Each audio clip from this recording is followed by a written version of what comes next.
Fashion design. Here we go. When we're designing stuff, fashion, interior design, graphic design, we use the elements and principles of design for all of it. So let's look at specifics of how we can apply the elements and principles of design to fashion. Starting with the elements of design, here's a quick review.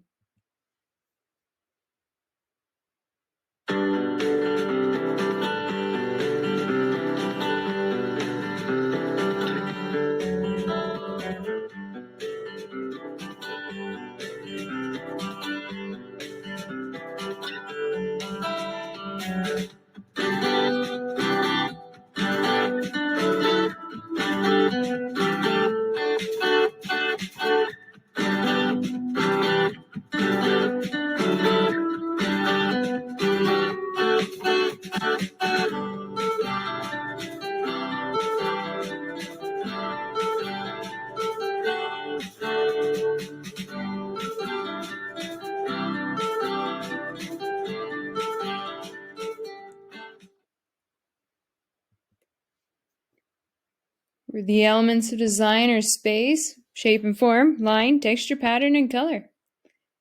First off, space, that's what you have to design with. So if we're doing fashion design, space is the human body, I guess. The clothes that you can put on a human, the accessories you can add to the outfit, that is your space for design. If I was designing a shirt, that's the space I've got. All right, let's look at shape and form. Shape is the two-dimensional outline. So if we're looking at humans, we have 4 basic silhouettes. That's the outline of a human, right? When we're talking these silhouettes in fashion, we compare shoulders to waist to hips when we create these shapes. And there's 4 basic shapes: rectangle, hourglass, triangle, and inverted triangle. So the hourglass one, I like my cave art pictures here.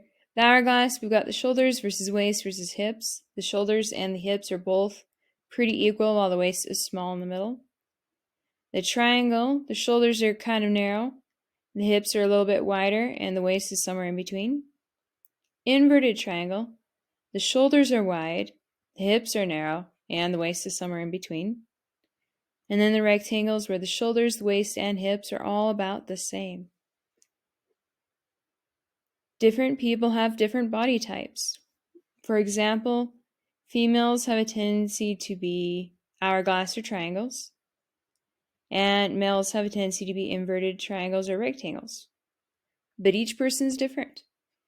And depending on the clothing item, they fit different. If I made a t-shirt for a person that was a triangle in mind, I would make the shoulders narrow, the amount of fabric there narrow, and the hips a little bit wider. But then if someone that's an inverted triangle tried to wear that shirt, it'd be super tight in the shoulders and very loose in the hips, and probably uncomfortable. So as a fashion designer, you think about the body shape that you're designing for. You usually end up picking the one that you think is most likely the people that are going to buy and wear those clothes, and you plan accordingly. All right, line. Line in fashion is fun. There's 2 types, structural and decorative. And you can add line just about anywhere in fashion.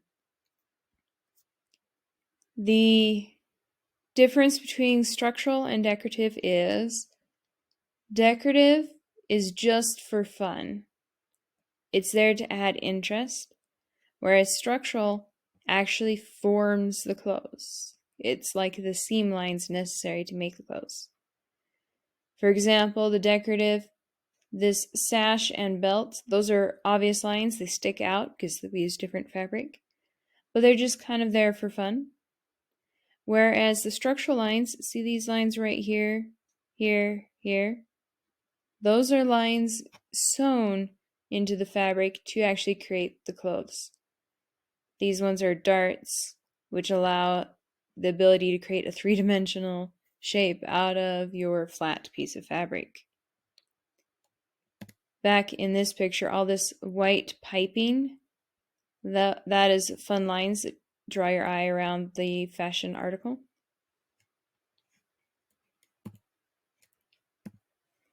All right, texture is the next one that we consider in fashion. Things we care about is comfort.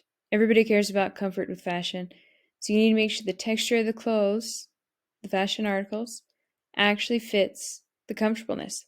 If it's super scratchy and rough, people are probably not going to want to buy it and wear it. Texture, however, can be used to add interest, and there are clothes that are a little bit stiffer or maybe rougher, and maybe that's what they're used for the purpose. Reminder, there is a difference between tactile texture and visual. Tactile would be this sweater here on the left, super fuzzy, and you can feel the different bumps in the knit design. Whereas the visual is just a pattern printed onto the fabric, so it feels flat. I can't actually feel the difference between these check shapes. All right, as far as patterns go, use patterns carefully in your designs. Patterns can become overwhelming very quickly, so if you have multiple patterns in one design, be extra careful. But if we look at just one of these on their own, the pattern of one of these on their own looks very nice. It's just when you start adding similar patterns together, all together, it's a little bit much, especially in the size of a human versus the size of a room where you can space things out a little bit better. All right, color once again has the most impact.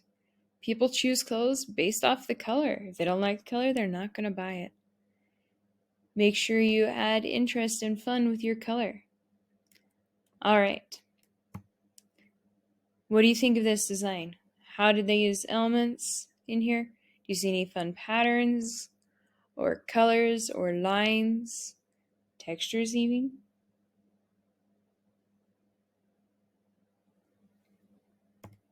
All right, how about this one? Same deal. What elements do you see? Colors, lines, textures, patterns? Would you change anything if you were to design it? How about this one? Once again, do you see any patterns, lines, textures, colors?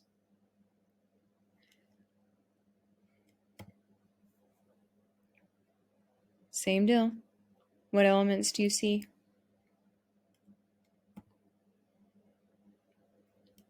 What elements do you see here? What do you think? Do you like it? I personally rather like the texture of this basket purse. It looks really cool. Probably would feel very cool too. All right, now the principles of design in fashion. Quick review.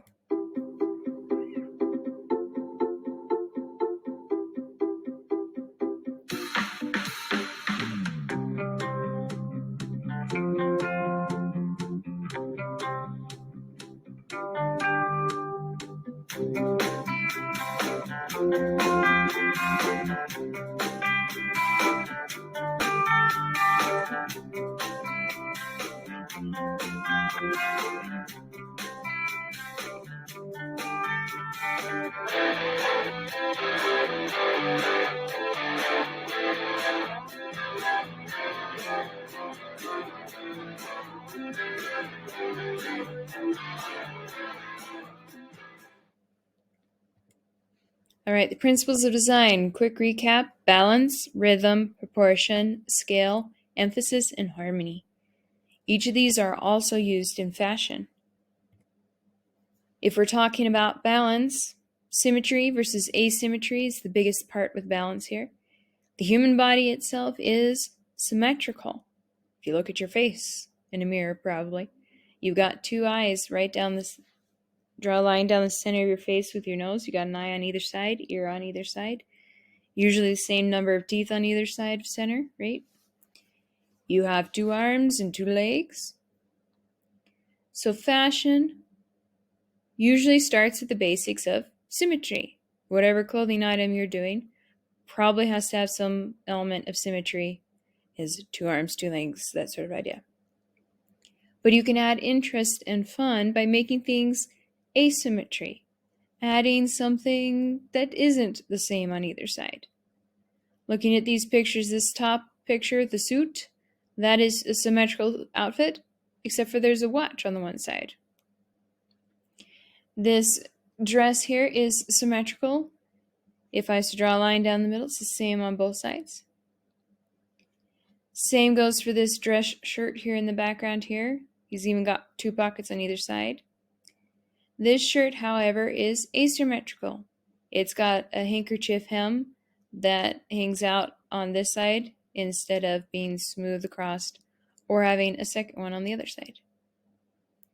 This dress is asymmetrical with the bow. The rest of it is symmetrical.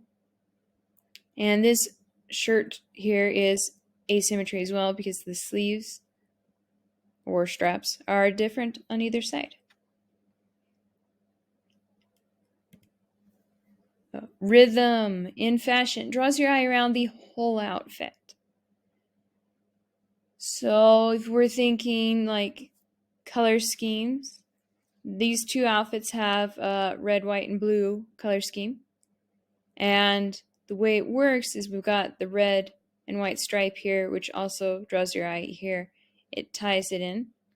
Or on here, we've got the sailboats that pull your eye around. I like to think rule of 3s if we're talking outfits. If I wear a blue shirt to school, often I will make sure the earrings I wear also have blue. Maybe I would make sure my shoes are also blue.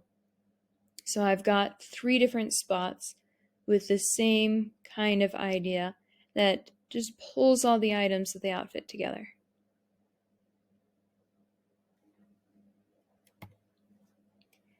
Quick reminder of different types of rhythm. We've got repetition, gradation, opposition, radiation, and transition.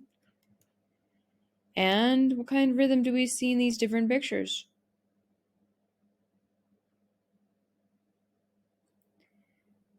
This top one is like radiation because this little ruffle thing goes all the way around the human body in a circle.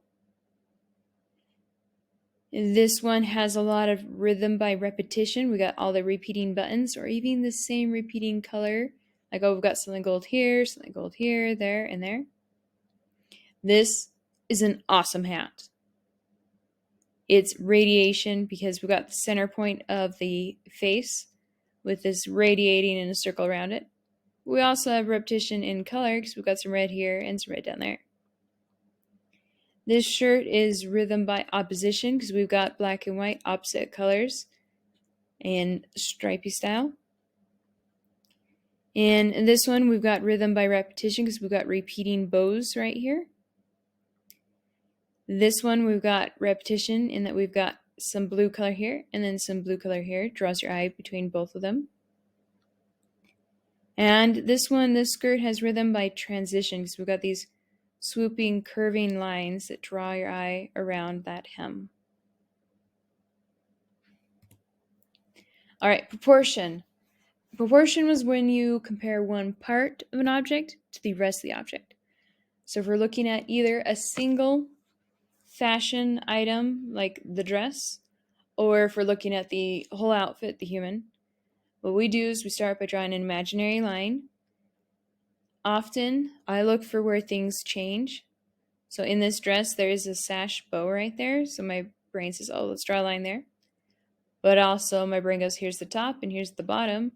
So if I compare the top here to the rest of it, it's an easy place to compare. So literally, if I take the visual size of the top of the dress here, I can stack it probably 3 times in the height of the skirt, which would be a 1-to-3 ratio. Fun fact is the human body usually is the 2-to-3 ratio, the golden mean, because dividing at the waist, we've got the torso, which compares to the neck and head as its own portion, so that's 2. And then at the bottom, you've got the hips area, the femur part of your legs, your knees to your ankles area. So we've got 1, 2, 3 sections in the bottom part of the body.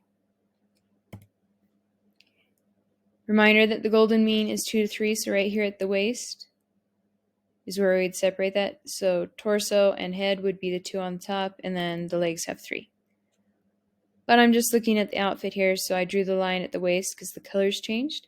And I went, oh, the torso could stack 3 times in the height of this dress, the skirt. And by the way, here's a good example of gradation gradually changing. We got the small waist here flaring out to a big circle at the bottom. All right, when we're talking scale, we're talking 2 different objects compared. So this would be the size of the clothes compared to the human, or the size of one part of the outfit, like the bow compared to the shirt, the rest of the outfit kind of idea. You want to keep things within reason. Like this bow is fun, but it might be a little bit clownish. So you want to make sure you have the different objects good sizes compared to each other. All right, talking emphasis. What's our focal point? What draws your eye first in this outfit?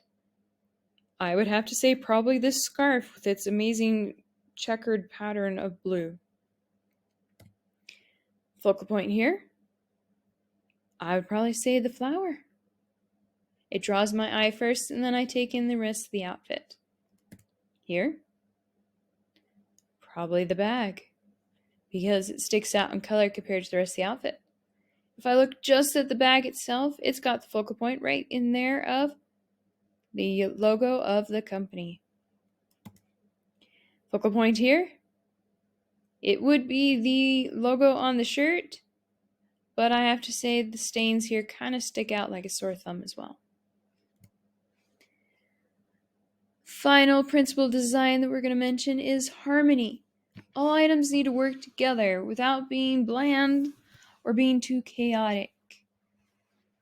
So looking at this whole outfit, it's all unified in style and theme. It looks really good together. And it's not like a crazy clown costume, which works for being a clown. What do you think of the outfit here? Is it unified? Does it look good together? Do you see any repeating elements? For rhythm, do you see balance, proportion, scale? How about this one? Any principles of design you see here? I see repeating buttons. I see balance in the symmetry of the 2 pockets. And here's just an awesomely cute outfit. This one is